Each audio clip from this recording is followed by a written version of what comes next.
I am DM Xoan. This is Gamers Oasis. Let's get into it. Okay, guys. So this is us going back for the second video, returning to the Hallowed Oak dungeon. So the newest thing we ran into is called a rat swarm. Swarms are a new thing that is not officially original Dungeons & Dragons, but it was something they had, but they didn't really have the rules for. They just refer to them more as like normal creatures in large groups. You'd roll 2d, 6, and that would be how many lizards or whatever you'd have. Well, it's basically a swarm.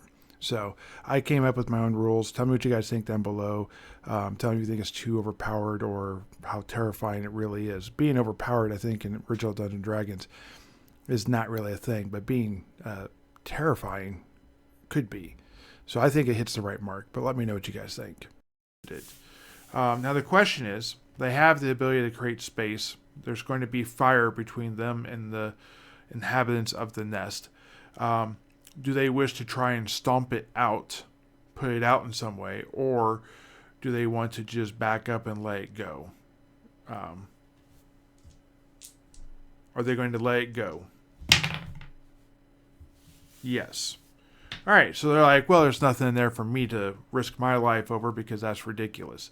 This is going to quickly become a problem, and they're going to have to back out due to smoke. It's going to become incredibly smoky, or they're going to have to get down. Are they going to get down and just avoid the smoke and hang out? Are they going to go... Let's find out first that. Yes. Is anything going to come through this door? Yes. So they have a 2. Okay, very interesting. The goblins in this area do not they themselves come, but a different type of swarm comes through. So running from the smoke and everything and all that, from underneath and around the secret door that they know to be there, a massive group of insects flees through the doorway towards the smoke, not realizing which way they're going. Are they going to care about the group of humans laying on the floor, or are they just going to continue by? This is going to be a reaction test right here. I'm going to say they're going to give some pot shots. All the party is now armed with fire. So we're just going to do 1 through 6, starting with Stigith, ending with Myron. And if they don't get torches in that direction, they'll continue to fight him. So unfortunately, they're going to go after Babin, or Baba. And they're going to hit Baba for 1 point of damage. So Baba has been hit. The way this works in this game, Baba doesn't have hit points. Baba has hit dice. So the amount of damage that she just took doesn't actually matter. The fact that she got hit will render her unconscious. Now, I do not feel that insect stings and all that would be something that would automatically kill Baba. However, if they do not treat Baba, because literally they're there and the insects are going to just leave her, Baba will die from these wounds. So we have Brith, who is there. Brith has a Cure Light. Will Brith use that Cure Light? No. He's going to maybe ask Stigith or Edith, whoever has the Potion of Healing, if they'll use that. Maybe.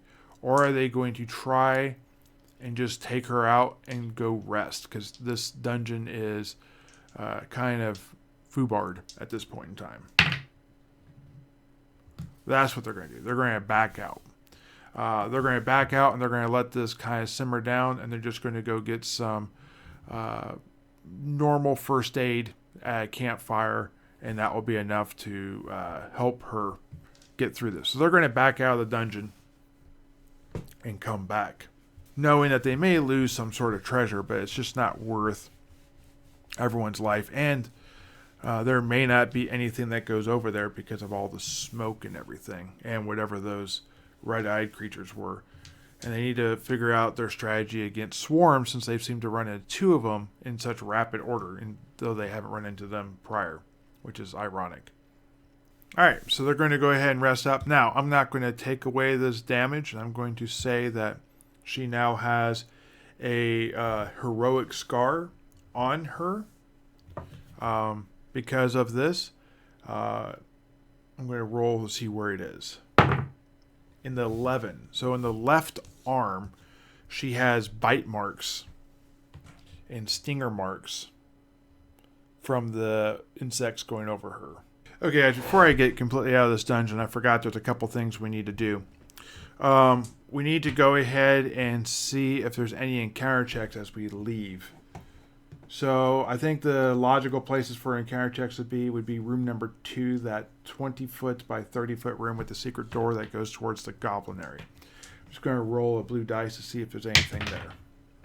No, there is not.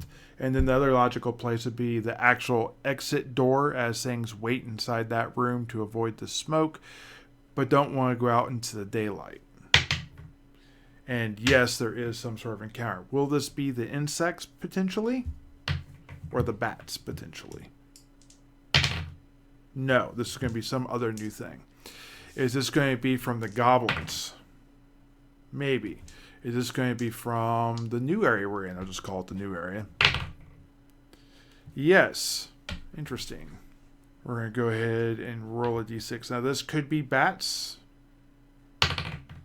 And it is the bats. So we're going to say the bat swarms is cycling inside this area. Party busts open the door trying to get out of there. First we'll see. Will they give it a listen check since they're so close to the exit? Yes, they will. Will they hear the bats? Yes, they will hear the bats. So they're going to light up torches before they step into the room. Will the bats just flee from the people with torches? Yes. Neutral result, I'm going to say, yeah, they'll fly into the sunlight versus actually dealing with people with torches. And it will not be a, per se, encounter. They just ran into these bats twice. All right, so the party has made it out. They're going to make it back to the barn. A lot of things have gone on. Are they going to get to the chest, or are they just going to leave it? I would say it's close enough. They're going to get to it. They have some time. Yeah. Let's go ahead and give Osgard an intelligence check. Now, he's still going to go through his typical protocols. Not that he has a whole lot for this yet. But we're going to give him a bonus towards these type of things and what he's looking for if he makes his intelligence check. All right, he fails his intelligence check by a lot. So he's just going to get like a fine trap. So remove trap is a 15%. So we have a 1 in 6 chance, 1 in 6 chance it will be set off when the thing opens. Or is it? We'll find out. So let's go ahead and write down some options.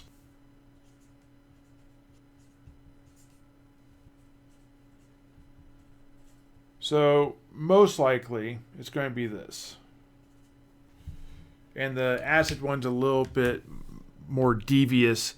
It's going to be an internal trap that could destroy the objects within inside the trap, the container, and then could also spill out onto the person. So we're going to have this roll here. So it is going to be a needle trap, which means it will be specifically on Osgard. Osgard is going to have to make a wisdom check to see if he sees it. He has a 9 wisdom. He rolled a 6, so we are good. So he now knows that this thing is trapped. I would have given him bonuses on other things if he would have made his intelligence check, but he didn't. He did make his wisdom check. Now, we're going to try and do a percentile check. He has a 15% chance, only 15% chance. So he is unable to get that for this level, but they know it's trapped. Are they going to open it now? No. Are they going to wait until he levels again? No, they're going to probably go back to town, I'm assuming, and find someone to help get the lock open. We'll figure it out. They don't know what they're going to do, but they're not going to wait until he levels, and they're not going to open it now. Okay, so after a night of resting, we're going to see if Beba will give herself a constitution check and will be able to recover. A 1 for sure is. She's going to be able to recover and go back to adventuring. All right, so we're going to go back to those places. Let's just real quickly give ourselves a couple rolls without drawing the map out and everything. Anything been done in the area number 1? No. Anything been done in area number 2? Yes. Let's go with an encounter. No encounter, but, well, no additional wandering monster type of stuff. But are they going to spike the door to try and keep the adventurers out? Yes. Is it going to be trapped? Yes, but not a big trap. So maybe a weak trap of some nature. Are they going to take out the stairs? Yes. Yeah, that's what they're going to do. Okay, so that's kind of a funny thing. So they have spiked the door, which means that they're going to be expecting to push the door open hard. And then when they get to the other side, there's not going to be a set of stairs. That's going to be potentially comical. All right, so here's for the 3 of them to go ahead and open the door. So Edith does, and Edith's the only one that's able to do this. Are the other 2 going to stop at the door or go through? We're going to do a 1 in 6 chance for Edith because she actually got the door open. The other 2 we're going to do a 2 in 6 chance. Otherwise, all 3 of them are going to go through the door. So, I need to decide which one it is. Edith and one of them goes through. 1, 2, 3, this is going to be Stigith. So, Stigith holds his ground.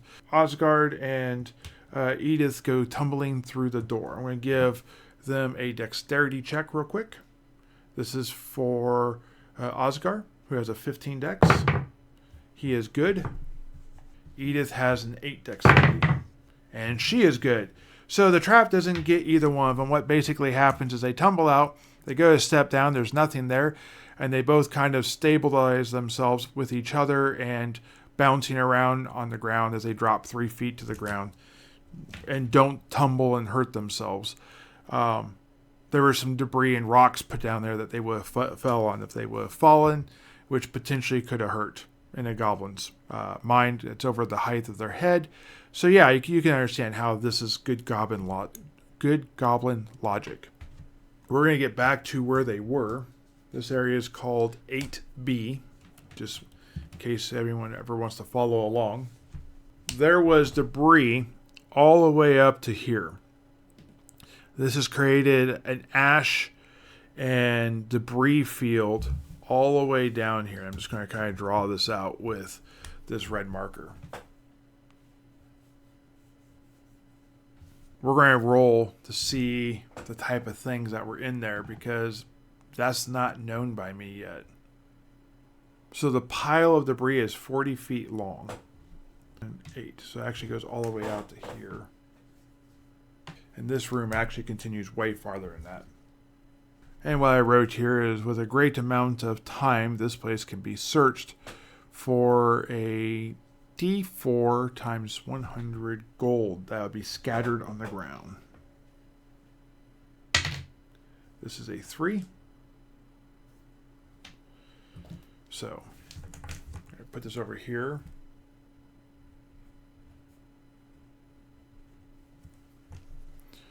And it's going to have a D6 silver pieces. 400 silver. And it's going to have a D8 copper pieces. This is a thing I do in my games. When you have a set amount, I usually lower the total amount from a D6 to like a D4. And then I add these other dice in here to create non-standard totals. And I would also roll percentile generally if I was wanting to be So it was very specific. Instead of saying that'd be an 8, it'd be a 7 plus 11. And then that would be how you get to the odd number of copper. I would still give you an 800, but not likely to do that. Now, so when I rolled this part, I ended up with 2 potions in here. I'm going to go ahead and roll a save versus breath weapon on both to see if they were destroyed.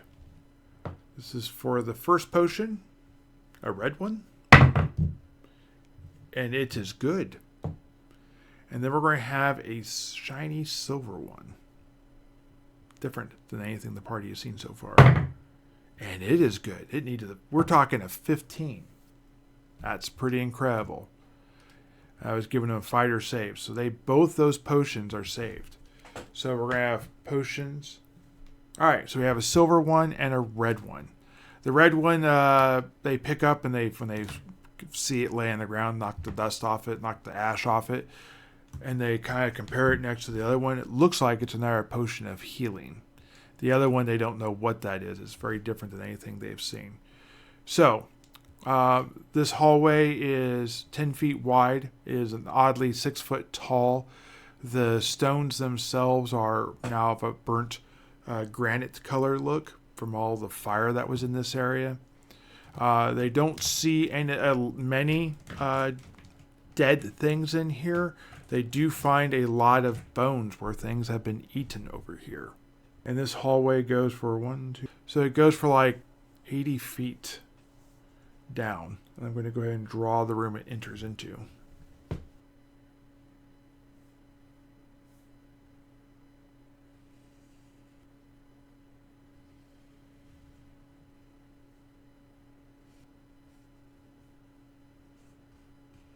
Okay, so after traveling this now fairly urine-free smelling area with a bunch of scattered bones of small vermins and whatever else, and maybe some humanoid-shaped bones in there occasionally, they come to the end of this hallway, which was a very oppressive 6 foot tall height-feeling room, and enters this room. It's actually it's not the same height. It immediately jumps up to 15 feet tall. And there's a narrow 5 foot wide passage that goes off it that remains 15 feet tall as it leaves. Far side of this 10 foot by 10 foot room, it immediately drops back down to the 6 foot oppressive height that you see in other ones. And there's a door made of simple wooden door on the very southern end of this room. Are they going to search this room? Of course. So I'm going to say we kind of hurried through this part. We're back on turn 3. This would be turn 4. So I need to do an encounter check because of that. And we do have an encounter. We're going to roll to see what in this area comes. We have a 5. Interesting. Okay, so while they're standing there, I'm going to say 1 to be from behind, 2 through 4 will be over here, and 5 or 6 will be here. So it's going to be from behind. Somewhere from behind, the party gets ambushed. So we're going to have Stigith staying here in the room. We're going to have Osgard over here checking this out. Edith will be over here probably doing her thing as well. We'll have Byron sort of in the middle here. Not Byron, Babin. We'll have Brith usually around there, and Myron kind of in the middle. That's generally how this has been working. Sometimes Myron will be on the other side of Brith. So what we're going to do is Myron behind Brith or in front of Brith. In front of Brith will be the question. Is Myron in front of Brith? No. Are they side by side? That's pretty close. No. So it will be this way. That is very unfortunate. All right, these things, do they see us first? I'm sure they do. No, we're going to see each other at the same time. Are we surprised? Are they surprised? We are surprised. They get a reaction to us, and it's going to be to not actually engage us. So what happened is, walking up the hallway on, let's say, the left side, 3 ginormous rats come around the corner, comes squeaking. Will Myron hear it? Yeah, I am pretty sure Myron will hear that. Let me check and see what Myron's wisdom is. Barely. So yes, Myron barely hears it, turns around, sees 3 giant rats. Kind of freezes like because he doesn't want to fight 3 rats. And the rats end up, not because they're afraid of him, but they end up deciding that they're just going to leave this band of humanoids alone and back away. So the rats end up not actually engaging with them, but they did have 3 rats come into basically their proximity. Is the party going to go down this hallway or this hallway? Are they going to leave this door shut? Yes. So they're going to go this way and around. This hallway is fairly long. It's 15 feet tall. It's only 5 feet wide. There is evidence of things that are traveling on the edge of the hallway, not in the middle. When they saw those rats, they were on the edge. Well, they put that 2 and 2 together. Not at this time. But they will see that no humanoids are walking around down here. There's obviously dust trails with no human remains or footsteps and that type of stuff. This hallway is going to go about 80 more feet. See here, about that, right?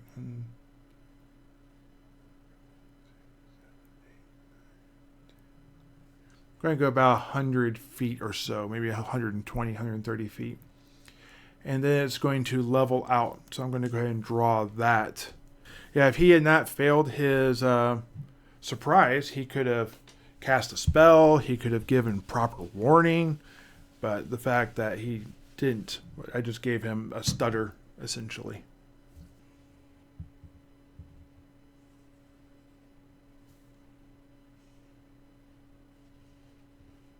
Oh, yes, and Brith's now going to be carrying a torch because we've seen rats yet again, and we're not playing that game. So we come around here. The room levels back out to so this room leveled out to be a east and west type thing. It's still got a 15-foot tall ceiling. There's lots of debris and the smell of urine, which must be the continued smell from all the rats that are in these areas. And there's a door right here. It's a simple wooden door, and the corners around the door itself have been chewed away, as if the rats themselves are passing through here.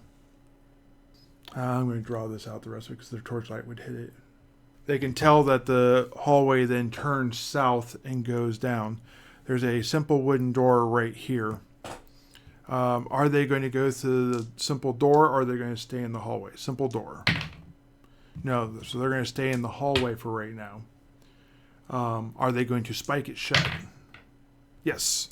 So they're going to take a little bit of a moment and risk a little bit of noise as they enter the 6th turn, in which they're going to have to rest and have an encounter check because of this spiking of the trap, and because it's the 6th turn. So I'm going to give this a +1, so a 1, 2, or 3. So they would get an encounter either way. And we're going to say this is in the rat area. So again, it's going to be more giant rats from the north, this way, or from behind them. I'm going to give this way here a 1 through 3, 4, 5, and 6, and then 6 would be back here. So it will be from the door they just spiked shut. The party will be in the middle of their rest. So essentially something like this. No one wants to sit directly in front of that door because they don't trust it, wisely enough. We'll see how many rats appear. Only 1. So, does the rat get surprised or do we get surprised? We again are surprised. The rat is not. The rat's going to have a huge positive to this number, meaning it's not going to want to fight us. And even with the 6, it's like, I know, there's like too many people, and it's just going to stick its head through and be like, meep, meep, meep, and then run away. Eventually, that will not be the case, but the rats are harassing the party as they go. So now all the encounters are going to get back to 1.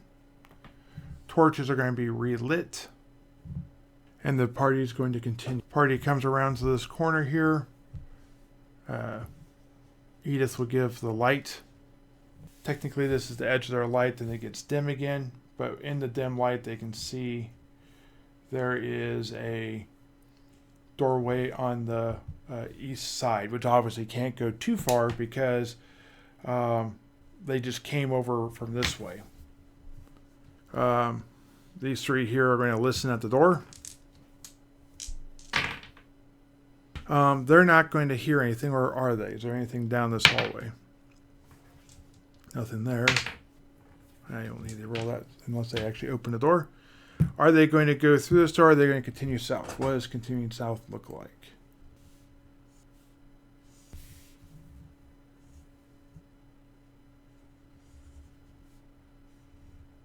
So here's what they know. Here, there is no floor.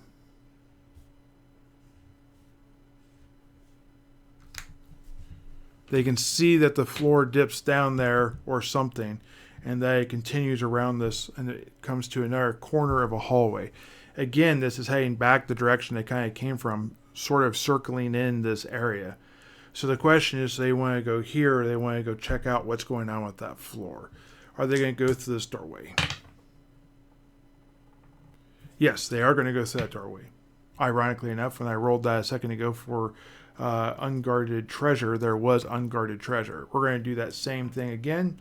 We're going to have a D20. This kind of get like a feel for the feel of it. This is going to be unguarded, but in a lesser way, a far lesser way. So this is going to be without any possibility of magic items, and it will not be times 100. It'll be times like 10. So this will be a backpack of some nature, I'm assuming. Is it going to be trapped, though? No. Yes, it will be trapped. So it won't be a backpack. It will be a... well, maybe it could be a backpack. A booby-trapped backpack. Yes? Yes. All right, so they find a backpack. And we're going to say there's some sort of like mundane sword kind of near it, like maybe someone set their stuff down and didn't come back for it, or the things got dragged there or whatever. And the party's going to kind of go through it, or are they? Is Osgard going to go through it, or going to do a more investigation on it? He's going to go through it. Let's make a wisdom check to see if he knows the trap. No.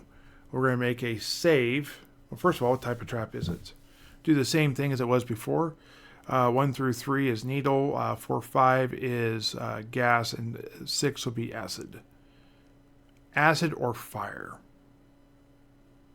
Okay, it's going to be a needle trap. Will it be set off? No, it will not be set off. Ooh, that's kind of a scary thought process. And with this nat 20, I'm going to say he does not even realize it's there. So he goes ahead and opens it up and dumps it in the ground to see what's in there. Being a little wary, because this is a backpack he just found. You don't know if there could be a creature inside there. And what's in there? We're going to say that there is a D4 times 10 gold in some nature, so 30. 6 silver pieces. And it's going to be a D8 copper pieces. And there's no chance of anything else in there. There's basically a money purse, and the money purse tumbles out, and does it stay intact? 4, 5, or 6 is no. So yes, it stays intact. Is the needle trap in the pouch or in the backpack? Pouch. Yes. Okay. So there's a needle trap in the pouch. Again, not known. See if this eventually kills someone by mistake. Let me go ahead and draw this room. Okay, this hallway here goes 60 feet or 30 feet and then turns south. Party's going to go into it. Keep an eye on what's going on this one. This one goes down 60 feet. They're going to do a listen check. I'm only going to use Edith and Stigith because it's tight quarters. Neither one of them hear anything. They're going to push open the door.